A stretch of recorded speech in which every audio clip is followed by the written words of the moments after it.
everybody. Stephen Key here. My good friend Mark, the No BS Zone, Inventing Zone. I love the title of that. I think we need to do a whole series on that. And venture capitalist Mark Portman.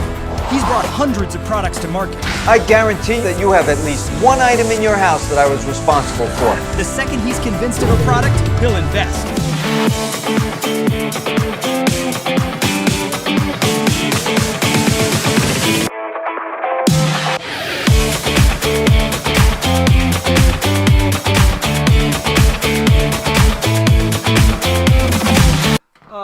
Okay. You're getting a lot of submissions. Because I know you're busy. Because I'm hearing it now. I'm hearing it from my team. I'm hearing it from everybody. You're busy. Is that good or bad? It's a good thing. I mean, basically, people want to be involved. People want to reach out to me. I get at least 100 a week. So, okay. I mean, maybe we should talk about some of the do's and don'ts to make their life easier and my life easier, because I'm sure people are complaining. I'm sure there's some people complaining, but I get through as many as I humanly can. I look at them myself. So yeah, why do they take it so Mark, tell me this. Someone submits it to you and maybe you're busy or maybe it doesn't really click with you and they take it personal. Why is that? Should they take it personal? Absolutely not. No. Yes is yes. No is no. If I look at 299 submissions, if I look at 300 submissions, there's probably 298 to 299 no's. I mean, I'm in business. I'm a business guy. I take great ideas and I turn them into money. I turn them into business. There's nothing personal about what I'm saying. I'm a business guy. So if somebody submits an addition to the NASA space shuttle and shows it to me, it could be the best idea in the world.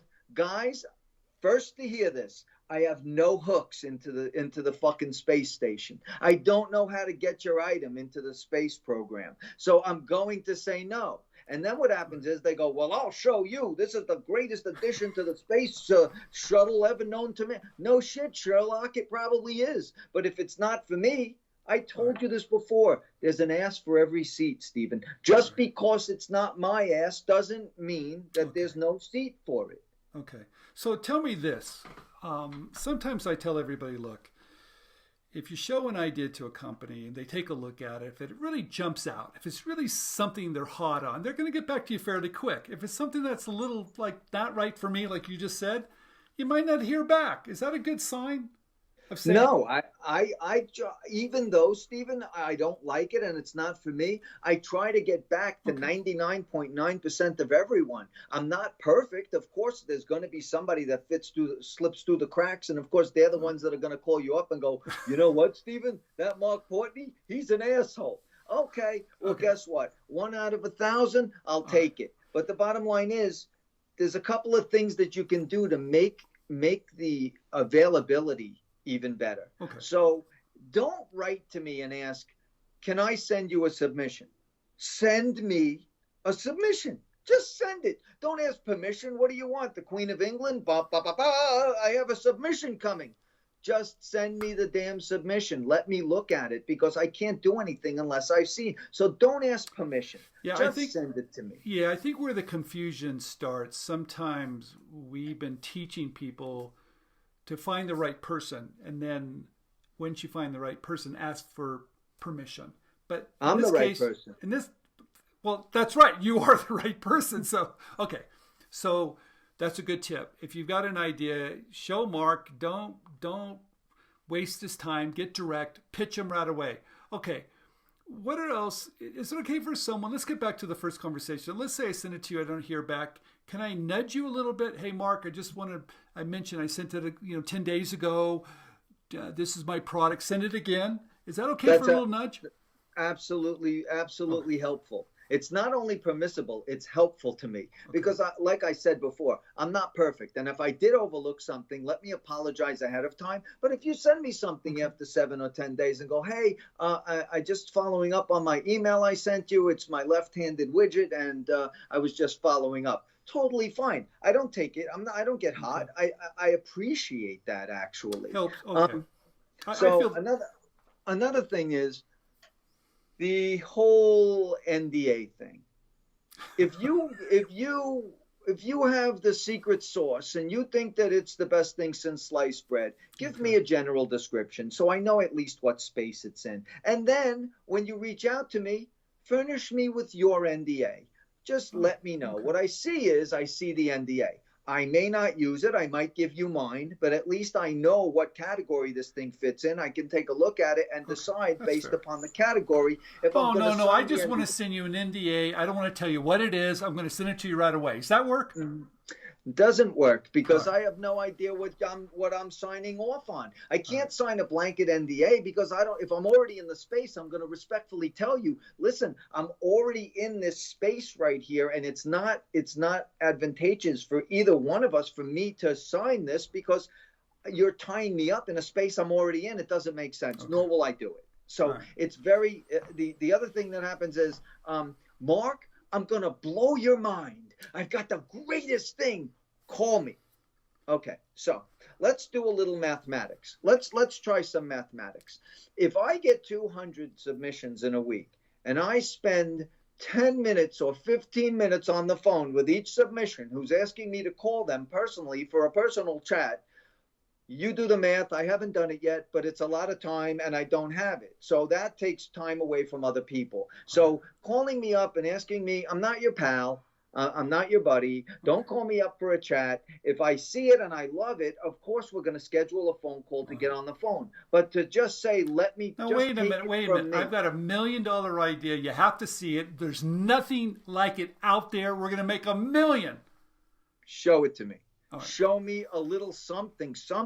Don't tell, I'm going to blow your mind. I got the best thing. You're going to love it. Here's another one. I've got 1,000 ideas. I just need 5 minutes of your time. You don't need 5 minutes of my time. You need 500 minutes of my time because you've got 1,000 ideas by your own admission. I got another idea.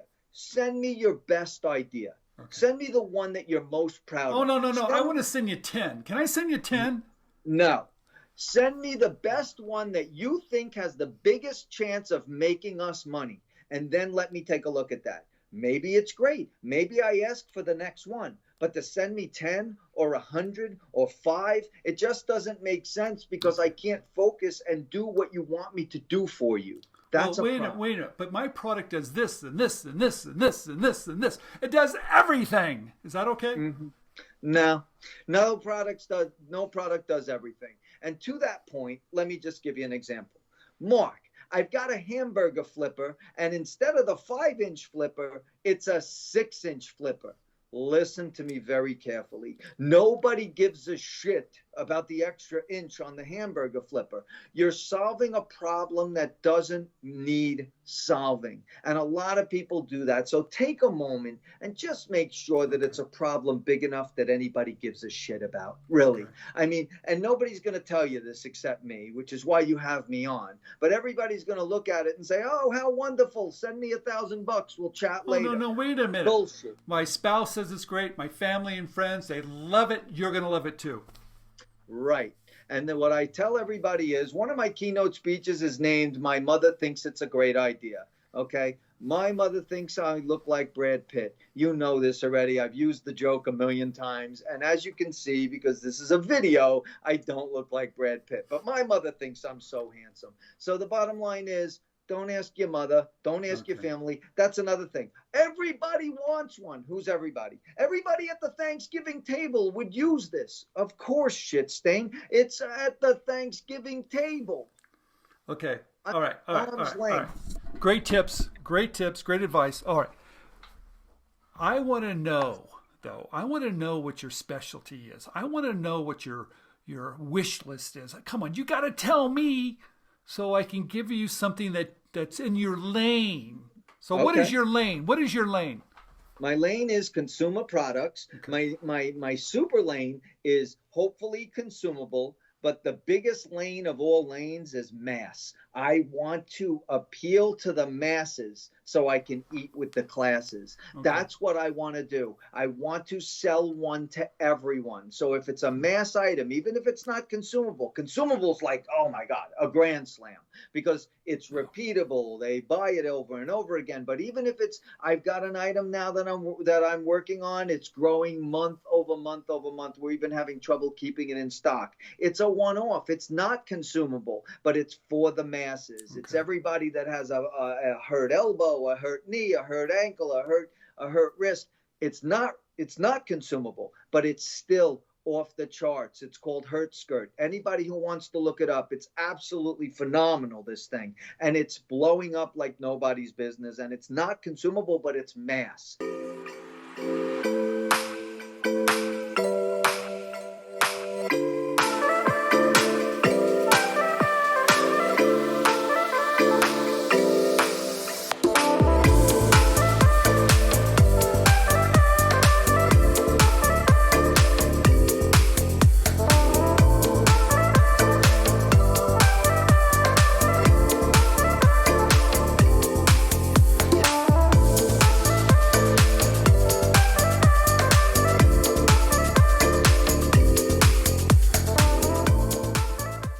So I love consumer product. I love mass. And I'll work on the manufacturing with you. I'll work on securing it so that we can get a good retail with you. I'll work on the collateral and the packaging and all of the other things that go with it. I don't charge up front for that. My point is, if we can get it over the finish line, we make money together. But after I get it over the finish line, that's how you know the difference between real and horse shit. That's how you know. Got it.